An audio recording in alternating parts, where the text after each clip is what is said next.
it's me. Lily is back again with Talk Crypto to Me, the show that not only talks crypto, no, not anymore. It's NFTs, it's the metaverse, it's blockchain, it's everything.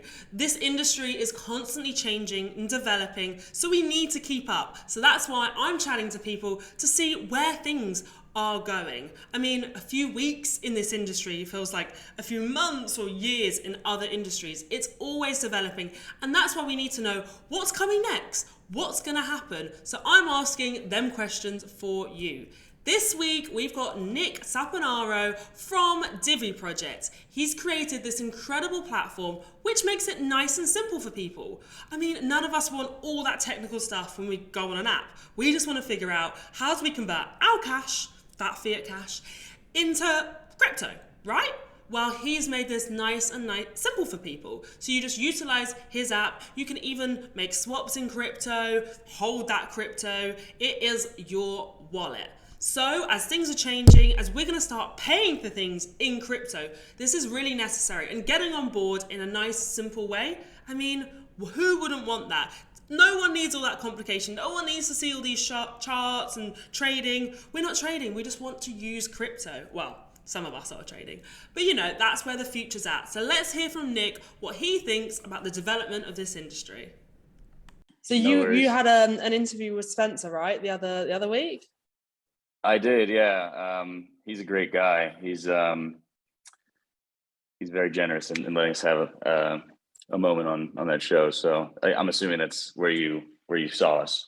Yes, I saw you on there, and obviously I actually have interviewed Spencer before, so I put him into my hot seat. So he that was a very interesting interview because he was just like, "This is not usual for me. I'm not used to being asked questions. I'm used to one asking them." So I was like, "Well, mixing it up a little bit." It was quite nice to see from a different perspective as well. Him giving all his knowledge, and yeah, he was great. He taught me actually so much stuff that I hadn't really thought about before.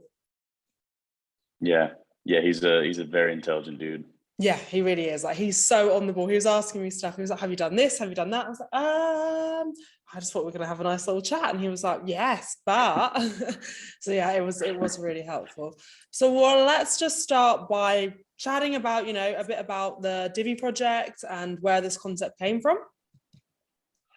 Yeah, so we really in 2017, when we devised the concept, we wanted to solve the probably biggest issue that every technological revolution, if you will, faces, which is usability, right? It starts really techy. It starts really, for tech, by tech people. And then over time, you see these technologies evolve into something that mainstream users can use. So we wanted to be at the forefront of that. And that's kind of what we built the entire company's philosophy around. So yeah, back in 2018, when we launched our first product, which is now a patent pending solution that allows you to earn crypto at the click of a button, we started to generate a lot of interest from users both in the crypto space and outside. And we've continued to drive forward that philosophy through what our flagship product became, which is our mobile wallet. Perfect. So that this was all prior to the wallet, or this is now after you've got this patent process in place? Yeah, so that patent actually was given to us almost 2 years ago now. Okay. And we just launched the mobile wallet last year, October. So we had a desktop app for a long time, and we've built a bunch of other things. But we've now just applied that technology as well as other things toward the new mobile wallet, which in my opinion, and the opinion of many others, is a much more familiarized experience for using crypto. And when you download the app, it feels like you've downloaded this before. Like it feels like a PayPal or Venmo or Revolut or something that you're not confused by. And I think that's the most important thing in generating mass adoption. Yeah, because that's how you describe it. You sort of describe it as like the digital payments, similar to PayPal. Absolutely. Yeah, I mean, obviously, finance is a big part of our lives, probably the most important part of our lives. Everyone needs money to live. We're all spending money, we're making money, we're saving it. So finance comes into all of this. Exactly. And I feel like in recent years, more so than ever, finance has become a focus for people, whether it's, more people trying to build their own businesses and become entrepreneurs, or start investing in the stock market or crypto or whatever it is. So making a safe and accessible place for that to happen for more people, I think is really what drives our vision forward. And hopefully we'll get more people into the space by consolidating all of the confusion into one place.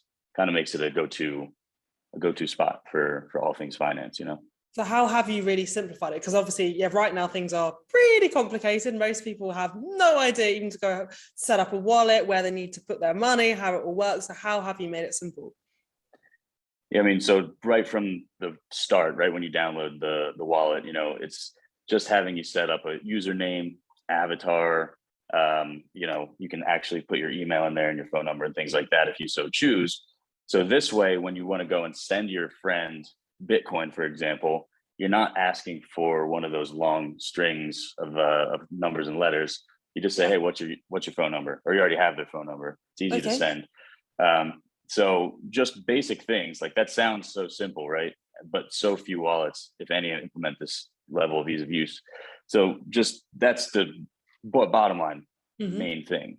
But we also make it easy for you to buy crypto with a credit card or your bank account. And of course, trade it. You know, it's just simple swaps. You're not dealing with charts and all the crazy visual effects that happen on exchanges.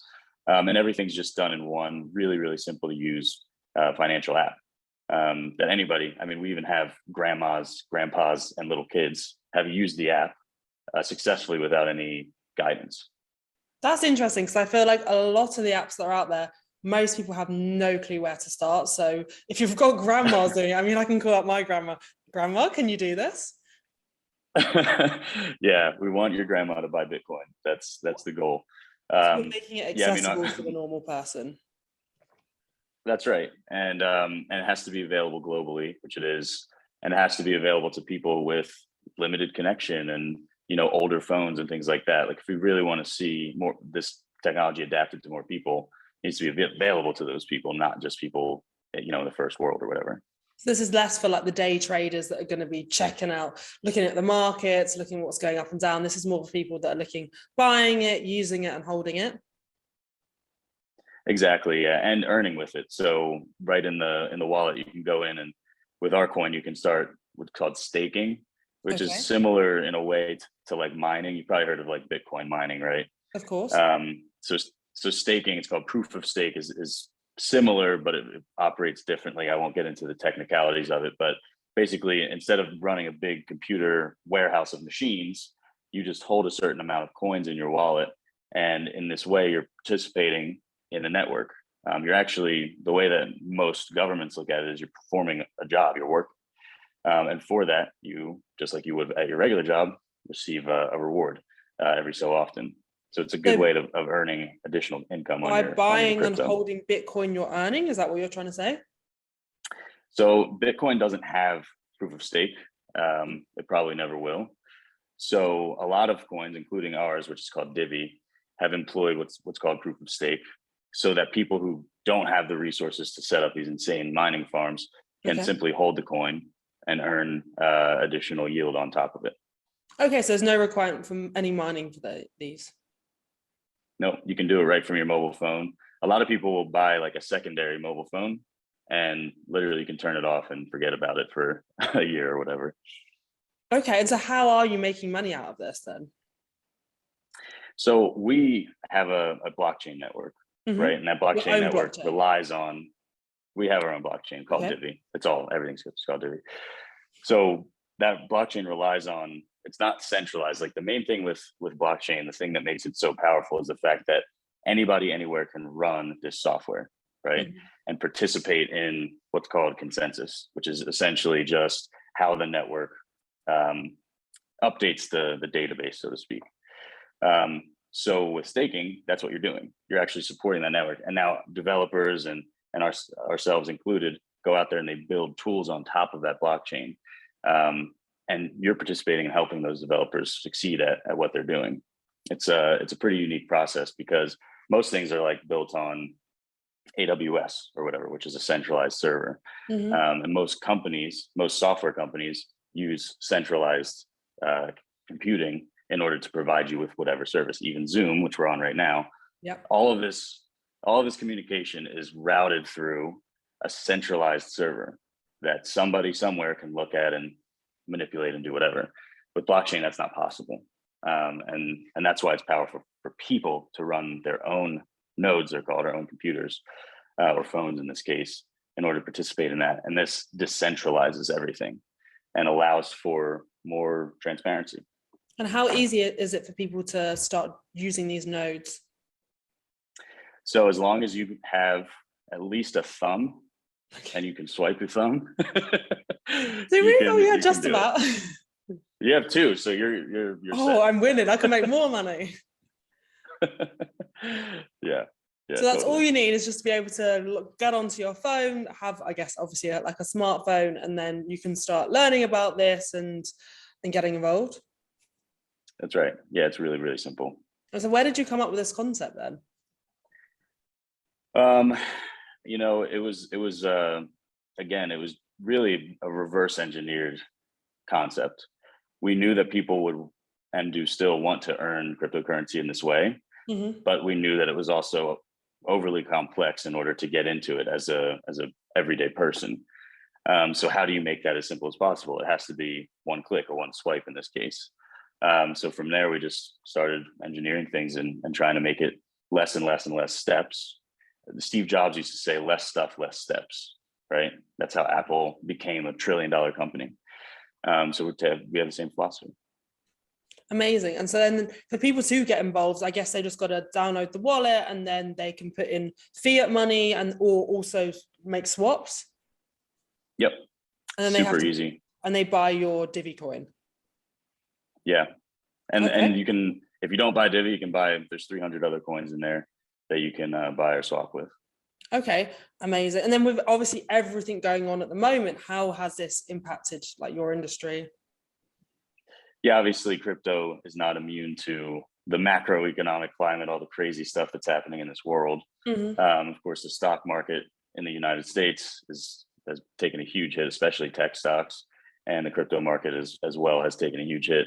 But I think that's why it's so important to be leveraging coins like Divi, and there are many others. It's not just Divi that offers the ability to stake, because even when the prices start to go down, you're at least earning more of the coin. So when they inevitably go back up, now you've actually earned more. You have more in your pocket than when you started.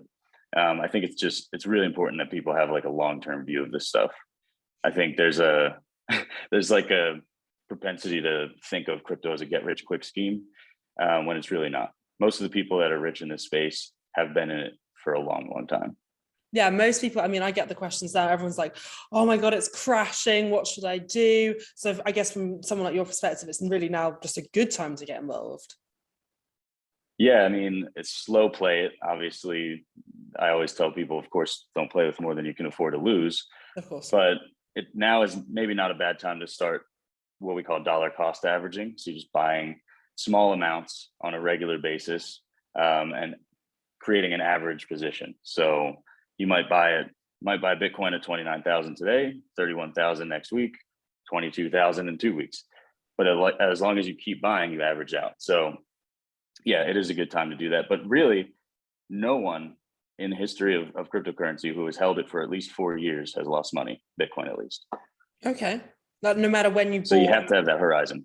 Okay. Yeah, no matter, literally no one, I mean, it's a young industry. It's only 13 years old roughly, but that's a good fact. It's a fun fact. Yeah, very interesting. Pretty much everyone who's held for at least 4 years has at least made a profit. So, or hasn't lost money.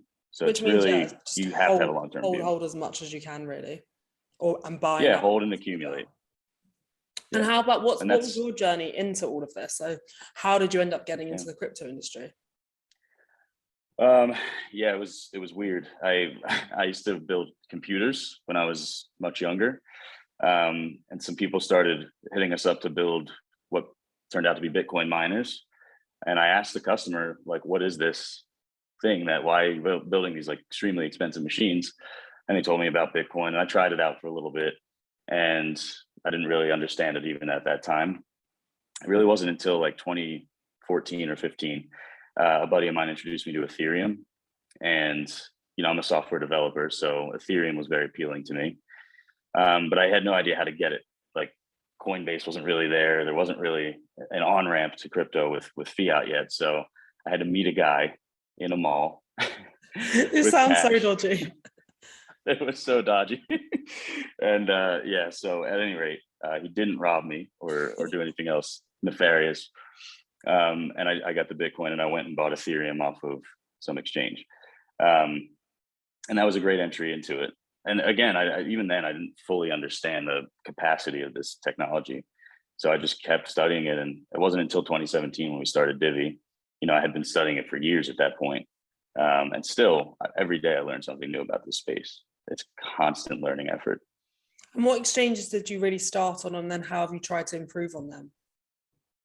I think the first exchange I used was Kraken, which is still around to this day. And it was so complicated. I had no idea what I was doing. Definitely thought I was going to lose everything. You know, like the sites were always crashing and it was such a young industry, there was no infrastructure yet. And now it is so much better than it was even 5 years ago, but there's still so much room for improvement.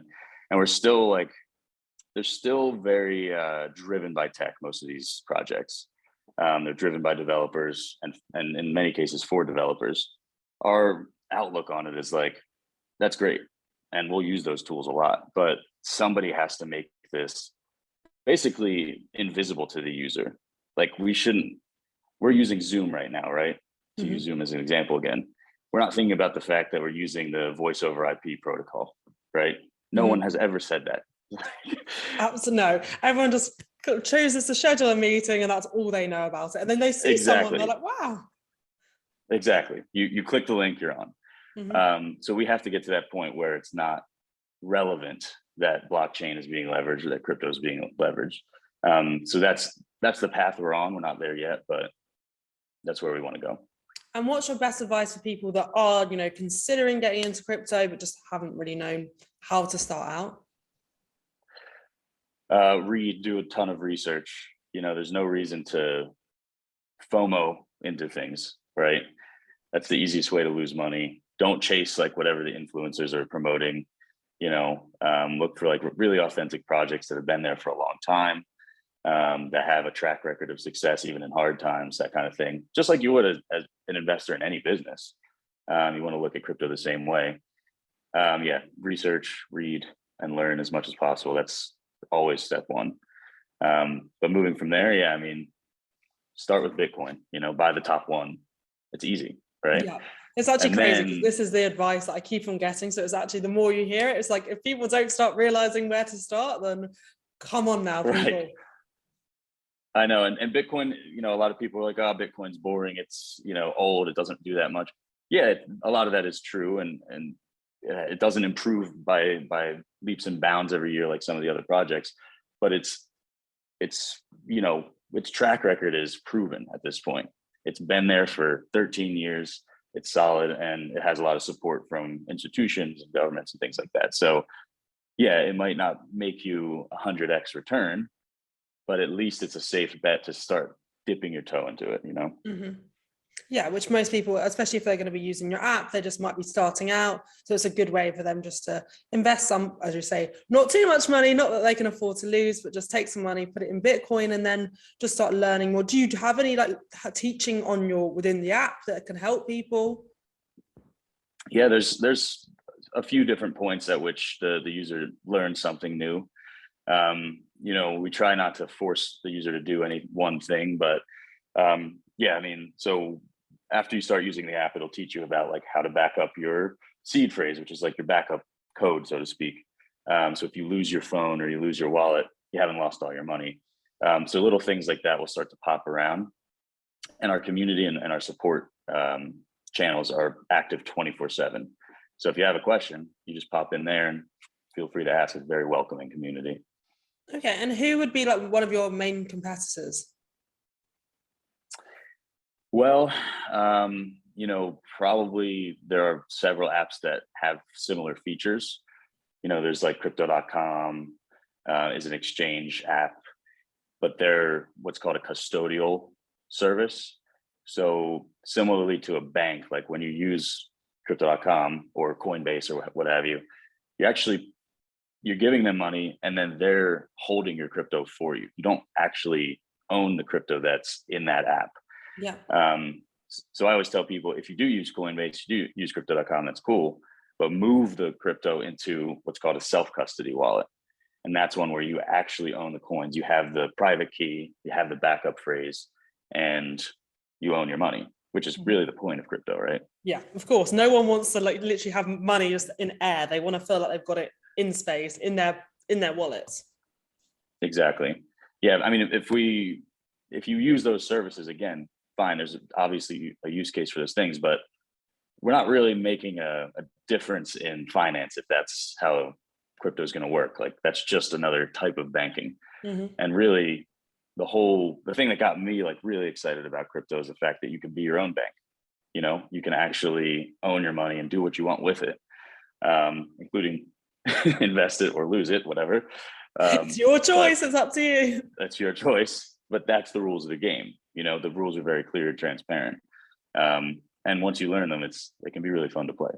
What about getting crypto out? Because I've heard this question a lot as well. Like, if you want to get your money back out into fiat money, is this possible using your app? Yeah, you can withdraw right to your bank account, sell your Bitcoin or Litecoin or whatever you own, straight for your local currency. Amazing. So it really is simplifying it. You can just put it in nice and easy. I guess you can use credit card, you can do bank transfer. Yep. So we have a worldwide global community of people that use it every day. So it's literally like your own, as you say, your own little personal bank. You put your money on, you can exchange it into crypto, you can trade it, and then as in switch between people, and then you can easily take it out. Yeah, super simple. And it's one step towards consolidating all of these apps that we all have to use every day to just have a basic financial digital life. Yeah, I mean, it's incredible. I've accumulated so many apps right now where I'm just like, okay, I've got some crypto in here, some crypto in here, some in a wallet. It's and then I've got my NFT, and then I'm starting NFTs, and I'm like, oh my god, I don't even know where it is anymore. It's just somewhere out there. Yeah, it does get like that, and again, it'll take time to really consolidate all these things in a way that is usable and not just a jumbled mess. Yeah. But it will happen over time. And yeah, I mean, I've opened up apps all the time. And I'm like, oh, it's like finding money in your pocket. Like, oh, nice.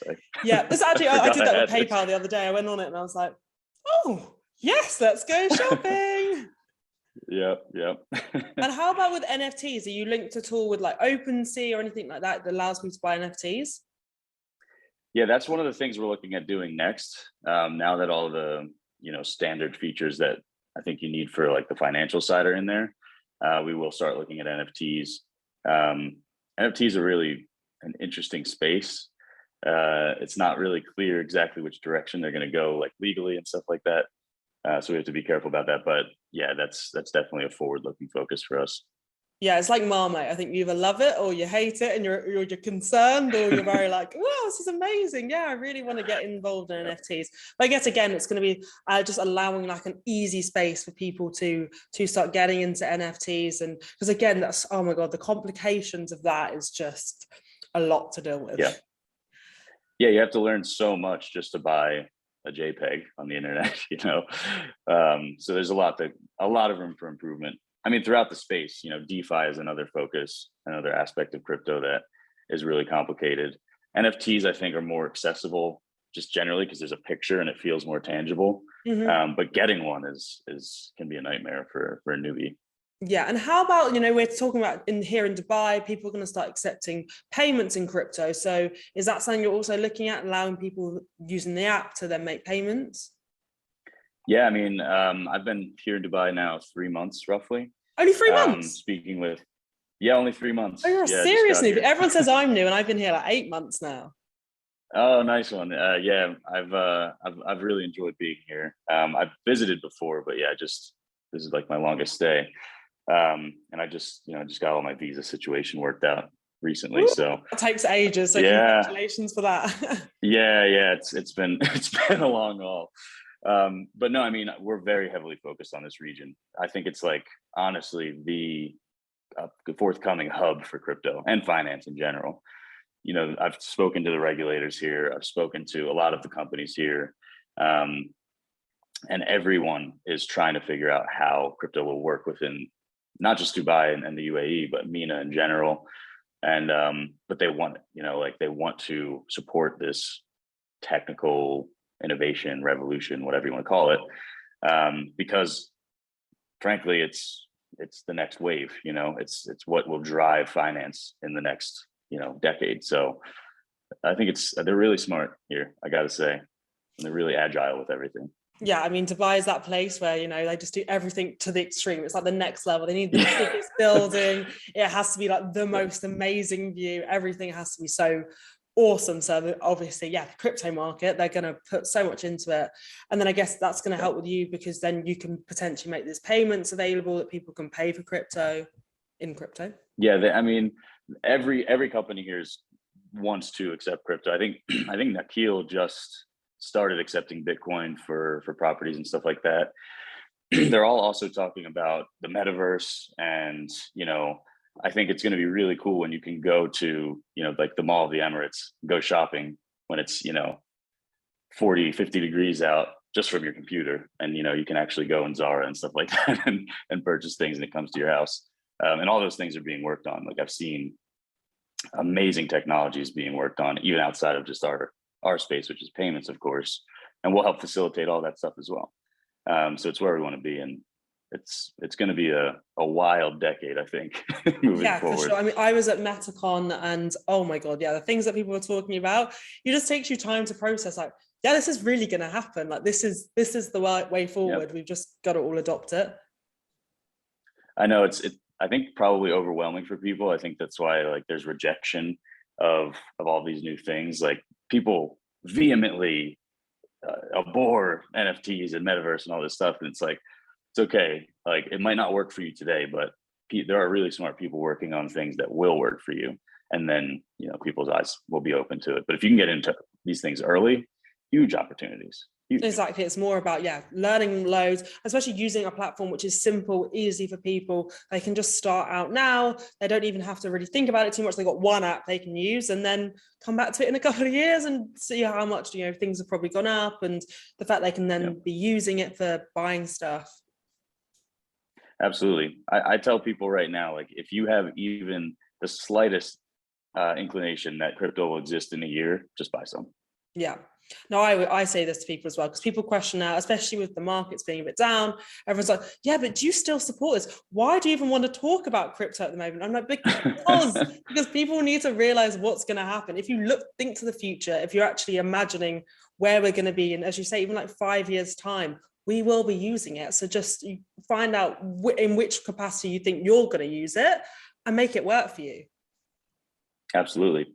Yeah, I mean, these are the times when the market is down like this, which it's really only down from its all-time high. It's actually up quite a bit from, if you zoom out on the charts. Yeah.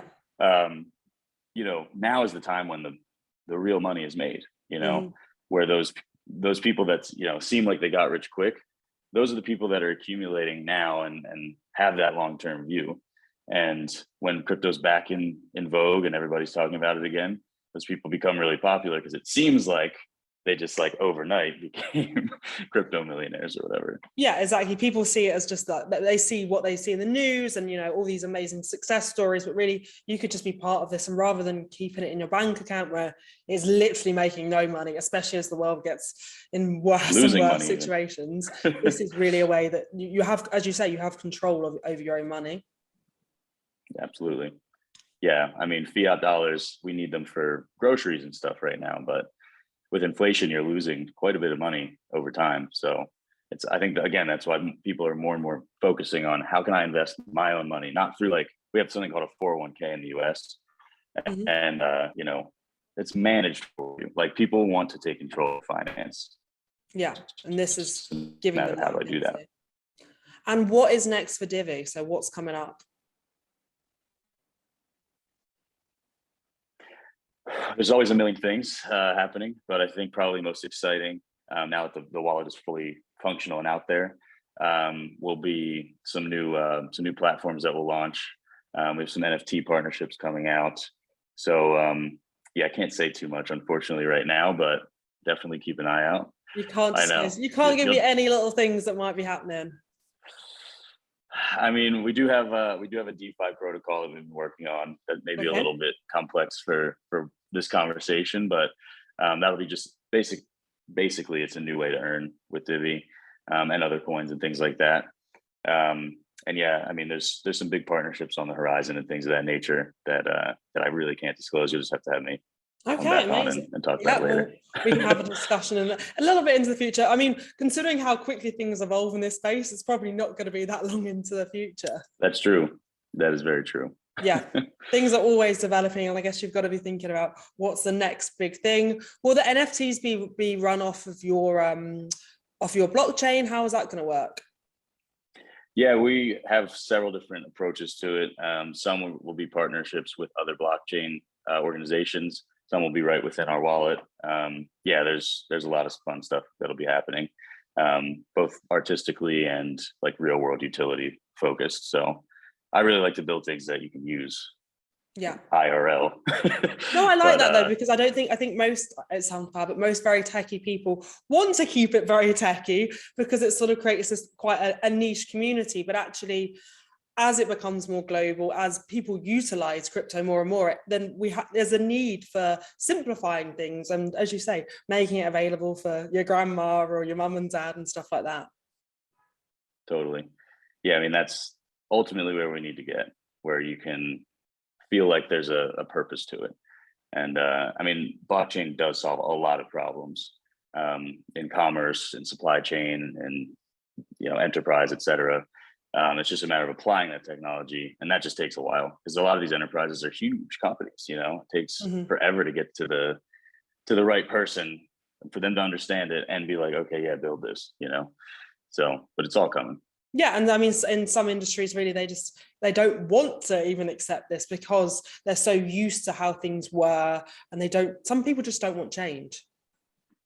Absolutely, and change sometimes can be at odds with what you're doing currently, right? So they don't want new levels of competition before they're ready to capitalize on it themselves. Yeah, and so that's why you see a lot of companies flip-flop their opinion on blockchain cryptocurrency. Where 5 years ago they were totally anti-crypto, and now it's like, we have a new NFT initiative. Okay, now you figured out how to make money on it, so welcome to the community. Exactly. Yeah, no, that's always the challenges. It's always whenever people see something being successful, that's them when people want to get involved. That's right. Yeah, always watch what they do, not what they say. That's what I say. Exactly. Well, thank you so much for chatting to me, exploring all these different things, and we're definitely going to have more of a chat once the other parts of the project have been launched and we can discuss a few more things. Yeah, thank you so much for having me.